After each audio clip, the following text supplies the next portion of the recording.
สบายดีมื้อนี้ข้อยสิพาหมู่เจ้ามาเฮ็ดเสสวนเสใจกินจ้านี่อุปกรณ์เฮามีอิหยังแหน่มาเบิ่งกันเลยจ้ามีกุ้งหมู่เจ้าได้กุ้งมา2 โลกุ้งงามงามหาก็ได้มาใหม่ๆเลยเพิ่นหาก็เอาออกจากแพ็คเลยเด้มีตีนไก่มีเต้าหู้แล้วก็มีฮอทดอกจ้ะเส้นดำเห็ดเข็มทองผักปงกาดขาวนี่มากลับมาเบิ่งกุ้งกันอีกทีหนึ่งยังสนใจกุ้งอยู่เจ้ามาถ้ามีเราก็จะมาล้างตีนไก่ก่อนเราสิล้างเราต้องใส่เกลือแล้วมาคั่นก่อนมือเจ้าคั่นได้หลายน้ำเด้อคั่นได้หลายรสคั่นนี่เห็นบ่เนาะหลังจากเอาคั่นแล้วเป็นที่เรียบร้อยแล้วเราก็จะมาล้างมือเจ้าล้างแล้วล้างอีกล้างแล้วล้างอีกเนาะจากปกติที่เขาเคยล้าง3-4 น้ำมันก็ล้างประมาณ6-7 น้ำพอแล้วมือเจ้านี่จะล้างหลายๆน้ำเด้อ1มันจมบ่ข้าวมือเจ้านี่บัดนี้เส้นดำนี่เขาก็ต้องมาล้างซะก่อนมือเจ้าล้างหลายๆน้ำแล้วจะเอามาแช่เด้อนี่มาล้างแล้วล้างอีกล้างแล้วล้างอีกแล้วเขาก็เอามาแช่ปลาไว้ประมาณ10-15 นาทีก็กินได้แหละเนาะผักบงกระล้างไปทีเรียบร้อยแล้วเฮ็ดกระล้างไปทีเรียบร้อยเขาก็มาขั่วเนาะขั่วผักบัวผักเพชรแล้วก็ผักเทียมเขาตำแล้วเรียบร้อยเขาก็มาขั่วมาเจ้าแล้วจึงเอาเครื่องปรุงมันมาขั่วแบบนี้นะนี่จะเอามันหมดเลยเด้อจ้ะเมื่อนี้ก็เจ็ดไป2 หม้อเด้อพ่อเจ้าหม้อ1ให้น้องสาวหม้อ1แล้วข่อยกินคนละหม้อเลยจ้ะเพราะว่าหมักรสชาติบ่คือกันคนหนึ่งเพิ่นหมักรสชาติแบบจืดชืดเนาะคนหนึ่งเพิ่นหมักรสจัดข่อยหมักรสจัดเนาะน้องสาวก็หมักแบบจางๆหน่อยนึงอยากกินจืดหน่อยนึงเนาะก็บ่ถึงขั้นว่าจืดแห้งดอกหมักต่างกันว่าสิซะก็เลยเฮ็ดคนละหม้อเขาก็จะมาขั่วมื้อเจ้าคนกะลนเด้อเนาะตีนไก่เขาก็เอาลงไปขั่วเลยเด้อมื้อเจ้ามันจึงเด้งนะมันจึงแบบมันจึงแซ่บไปสิจ้ะเนาะมันจะหอมแซ่บก่อนกันเด้อเนาะมาก็ขั่วก่อนอันนี้ของน้องสาวแบ่งกันแล้วได้มื้อเจ้าเด้แบ่งกันแล้วจ้านี่จ้ะของข่อยก็มาขั่วต่อเจ้าหน่อยสิไปเฮ็ดน้ำเพิ่นดีได้คันเฮ็ดตัวนี้แล้วก็บ่แม่นว่าสิกินเลยเนาะถาเพิ่นก่อนจ้ะเฮ็ดถากินพร้อมกันจ้ะบัดนี้ก็น้ำใส่ถาหม้อฟดเป็นทีเรียบร้อยแล้วเขาก็จะเอาอุปกรณ์มาใส่เขาก็จะเอาอุปกรณ์เดี๋ยวเกียมไว้ใส่เอาลงไปไผหมักเอียงเอาลงไปเดิมมื้อเจ้าบ่ได้เอาตามแบบของข่อยเลยไผหมักแบบใดก็เอาใส่ลงไปเลยแบบนั้นจ้านี่คือข่อยก็จะเอาลงไปเลยทุกอย่างที่ข่อยหมักก็จะเอาลงไปเลยจ้ะนี่เห็นไหมเป็นแต่แซ่บและหอมหมดเจ้าหอมมาแท้หอมเอาว่านี่เห็นป่ะรสชาติก็แบบจี๊ดจ๊าดเลยจ้ะเนาะเครื่องเคียงหมักไปเลยใส่ลงไปเลยจ้ะเส้นดำเทียวเสียก็เอาลงไปเลยผักเพิกเทียวเกี๊ยวไว้ก็เอาลงไปเลยนี่จ้าว้าวผักขมน้องสาวผัดบะหมักด้วยผักขมผัดหมักผักขมเห็ดเข็มทองผักบงตัวได้หมักไปจัดไปเลยจ้ะพอให้เสียเวลาเกือบความมันจะ2 เถื่อจับแบบได้จะความย้อนปันกันนั่นแหละย้อนแบ่งกันนั่นแหละจะเอาแบบนึงก็เอาแบบนึงจะเอาซ้ำนี้ก็เอาซ้ำนั้นแบ่งกันดีเยี่ยมนี่ถาแต่มันฝดจ้าเอาใส่ไปทีเรียบร้อยแล้วถาแต่มันฝดอย่างเดียวนี่สุกแล้วมาสิอ่างนี่ตะกินหมูมันจะแซ่บได้หอมนี่วันนี้มาฮอดตอนที่ของน้องสาวแล้วจ้านี่ของเพิ่นรสชาติเจียกต่างๆกันนิดนึงแต่ก็บ่ได้ทั้งว่าจืดแห้งเนาะแบบเพิ่นมักรสชาติบ่เข้มข้นว่าสิซะเยิ่มเด้แบบของเพิ่นเฮ็ดนี่เอาลงไปก็ขั่วคือกันนั่นแหละแต่ว่าเราใส่น้อยสิซะเนาะแม่นอยู่เครื่องปรุงเขาก็แซ่บดีอยู่แต่มันยังบ่ถึงใจข่อยเนาะก็ตำผักเพชรตำผักบัวผักเทียมตำแล้วก็มาขั่วให้มันหอมแล้วก็จึงเอา แจ่วมันลงไปนี่เด็กมันเจ้านี่เด็กมันก็จะแซ่บคือกันอันนี้หมอของน้องสาวอันนี้กินคนละหมอเลยจ้าอันนี้คือกันต้องขั่วให้มันหอมก่อนขั่วให้มันได้ทีก่อนเด้อจ้านี่ขั่วเลยจ้า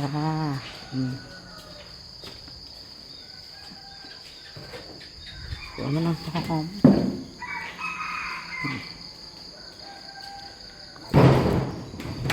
ไปขั่วต่อไปจ้านี่ขั่วจนมันหอมมันสุกมันได้ทีพระเจ้านี่ใจเย็นๆเด้อตัวนี้มันยังแซ่บนะเจ้าโอ้นี่จ้าว้าวเริ่มแล้วเริ่มฝดเริ่มหอมเริ่มกำลังสิได้ทีแล้วหมอนี่คือการนอกหมอได้ก็คือการต้องขั่วก่อนเด้อตีนไก่มาขั่วน้องสาวเราสิมักแบบตอนใหญ่ๆนะคัดข่อยพอเป็น3 ท่อนเนาะเราจะเฮ็ดเป็น2ตัดแบบนี้สบายๆเรานี่จ้าแล้วก็ขั่วคือกันเนาะขั่วให้มันหอมคือกันนี่เมื่อออกมาแล้วก็น้ำลายไหลมือเจ้าพอออกมาแล้วก็อยากเลยได้นี่ครับก็คนเลย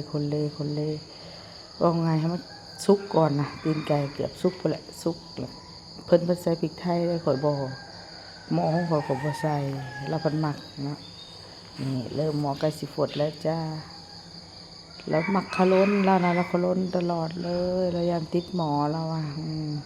ดิเครื่องเคียงของเราก็มีผักบงกับผักบงใบในนี้นางหมักแล้วก็เฮ็ดเค็มนางหมักเนาะนี่ของเราก็ฮอทดอกนี่จ้าแล้วก็เกียมแล้วแล้วถามหมอฟดแล้วเรียบร้อยแล้วจ้าวันนี้เราก็เริ่มสิเอาเครื่องเคียงลงไปอีกอย่างที่เราหมักเราก็จะเอาลงไปเลยจ้านี่หมูฟดอีกแล้วก็จะเอาเห็ดเข็มทองลงไปบ้านคนเอิญเห็ดปวกไก่น้อยสิจะเอิญเนเลอเห็ดเข็มทองคือกันบอสิจะเอิญกะนี่จะเอาลงไปเล่าใส่แล้วใส่อีกย้อนยังเราหมักหมูเจ้าเราหมักเห็ดเข็มทองเราหมักแห้งจ้าแล้วก็จะเอาใส่ลงไปเรื่อยๆแล้วก็ขลุ่นดุได้แล้วนะแล้วอย่างไทยไหมแล้วอย่างไทยไหมก้นหมอมือเจ้าหมอเราก็เป็นตัวแสบด้วยแต่ว่าหมั่นใจว่าหมอคงคอยแสบก่อนมือเจ้าว่าบคนละหมอเราได้จากกุ้งได้มา2 โลนี่คนละครึ่งเลยแล้วบริษัทได้ติดใช้กันเลยได้คนละโลว้าวยอกมือเจ้าไผ่หมักลายก็ใส่ลายไผ่หมักน้อยก็ใส่น้อยแต่กุ้งคอยกับบริกินลายดอกซุ้มกับประมาณ6 โตเลยบ่หลายแดดเนาะเราจะขลุ่นตลอดเลยแล้วก็เราได้ปลาดอลลี่มาแล้วมากมูเจ้าปลาดอลลี่ค่ะนี่เราได้ปลาดอลลี่มา2 ถุงมูเจ้านี่ดิเรามากหมักได้ปลาดอลลี่นะเราบอกคือข่อยได้นี่เราก็เริ่มเอาเครื่องอุปกรณ์การลงไปแล้วจ้าเราก็จะเอาเส้นลงไปก่อนจ้านี่ขลุ่นตลอดทุกคนคนต่างกันได้กับข่อยค่ะนี่จ้ะนี่เริ่มหอมแล้วได้ของเราก็หอมคือกันจ้านี่เราก็จะใส่ทุกอย่างที่เราอยากใส่อย่างนี้เรามีเส้นอันนี้อีกเขาบ่เคยกินนะจ๊ะแล้วก็มันคือสิบ่แซ่บแต่ว่าเราว่าเราแซ่บโอเคแซ่บไผแซ่บลาวข่อยก็บ่ได้หมายถึงว่าสิบ่แซ่บข่อยบ่เคยกินนะจ๊ะบ้านนอกเป็นเดซันหาดิจักสินเพลอนี่เยอะๆนี่เราว่าแซ่บได้โอเคให้เรากินก่อนค่ะนี่เห็นบ่เป็นแซ่บบ่มื้อเจ้านี่เห็นบ่นี่จ้ะว้าวหอมขึ้นมาแล้วจ้าหอมขึ้นมาแล้วจ้าว้าวมาเดี๋ยวจะมากินน้ำกันเลยจ้ามามันเฮาก็มาเริ่มลองเลยได้จ้ะก็ให้น้องสาวเขามาลองหมอที่เคยเห็ดก่อนว่าหมอที่เคยเห็ดมันเป็นจะได้นี่ก็ให้เราซีมก่อนเรื่องเจ้ารสชาติจะเป็นจะได้เราสิย่องแสบบ่หรือว่าแนวทาง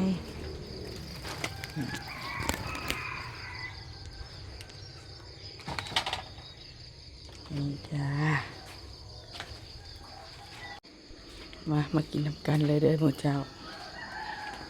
เป็นจะแซ่บอะไรเด้อหมูเจ้ามากินน้ำกันอยากยังกระจัดหมูเจ้าเอ้ยเป็นยุ่งอย่างยากกับชีวิตอยากยังก็กินลงไปเลยจ้า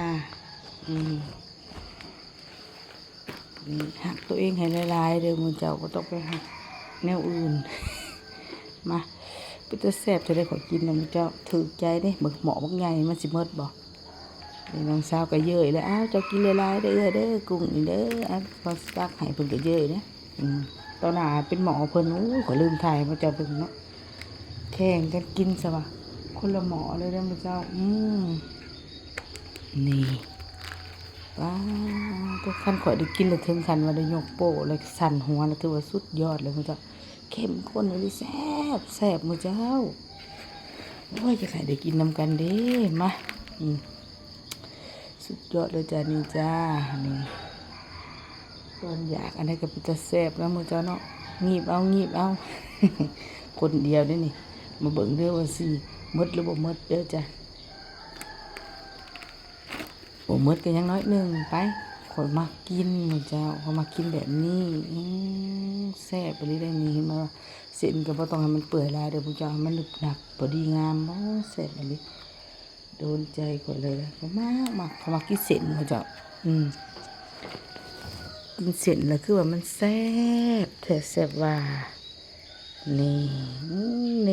ยกแล้วยกอีกได้ยกโป้กันถือใจเพิ่นนี่ว้าวนี่เส้นนี่อย่าให้เปื่อยลายอย่าเอาลงบาดเดียวเอาลงเท่าละน้อยเมื่อเจ้าเอาลงลายแล้วมันสิเปื่อยมันสิบ่แซ่บนี่ว้าวนี่เห็นไหมจุ้งว้าวนี่ตัวบักไงมันเจ้ามาบริกรสิปินอ้อมให้เบิ่งน้ำกัน กำลังดุเดือดมันเจ้าปอแซ่บเลยนะมันเจ้าลองมาเห็ดสูตรขอลองเบิ่งเด้อนี่ว้าวสูตรเขาบ่มีหยังหลายเนาะเตรียมอุปกรณ์ครบแล้วกับเครื่องเคียงนี้จ้า เกือบหมดหมอมาจ้ามากินน้ำกันจ้ามาอิ่มแล้วบัดนี้จ้า